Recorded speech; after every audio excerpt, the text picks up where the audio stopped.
other patriot on this bill. Wonderful poet. He's from Great Britain. He writes a little bit different style than me, but I am very impressed with him. I love his poetry. He's got so much to offer. I'm sure you're going to enjoy it every bit as much as I do. And one thing I'll tell you, he's worked so many things. He's been in, was it Botswana? Oh, yeah. No, Botswana, I can't believe I remember that. Botswana, and he did a lot of work over in Botswana, like missionary work and Working for a non-profit. non-profit. Yeah. And then he went to work in a jelly bean factory. I mean, who does that? Alan does. but he's now got a fine job. He works for the city of Richmond, and it was my great fortune to cross paths with him and get to know him and listen to his wonderful poetry. So please give him a warm welcome. And feel free to, just mention that coffee is available. Exactly. Oh, yeah, I forgot. yeah, feel free to get a coffee, washroom break, or mine. I'll just ramble on. So just, or shall I leave it 1 minute while people? Or would you like some coffee? I'd love a coffee actually. Yeah.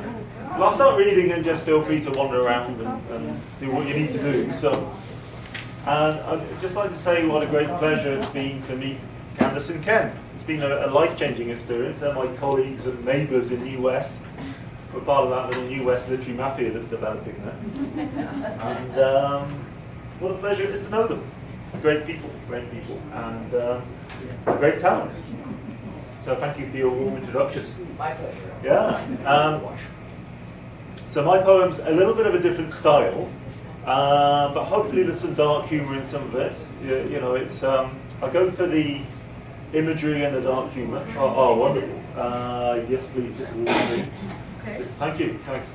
So I'm going to start. My latest book is A Broken Word, and it's largely around the themes of mental health and mental illness. I grew up with a brother in England in the 70s who had schizophrenia.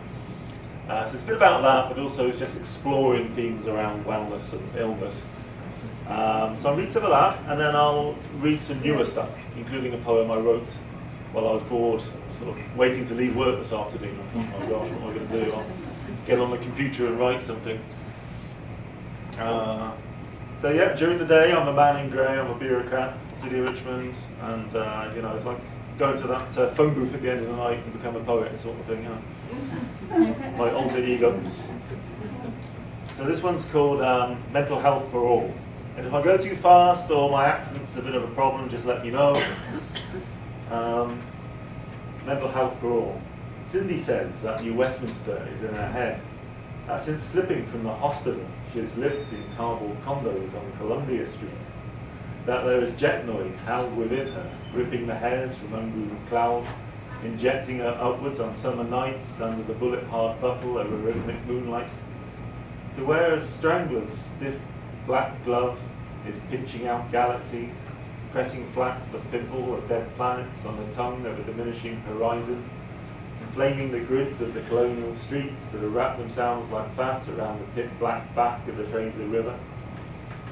From her place on the street, she sees the quality rainwear, the tightly self-regarding evenings hiding in hash smoke and cheap eateries, that are generously spreading themselves along the riverbanks to hit themselves against the gritting of the plump suburbia, then moving on towards the womb life of the Fraser Valley farms, along the estuaries of cheesewire highways, passing the factory-made designer cows, the dollar-treated tarmac, following the signs to the spread red hubs of isolated settlements, to the farmers and the truckers who keep the land alive, whose bones it is she hears, cribbing down and coiling into the crypt of darkened space, where nothing need be forgiven or forgotten.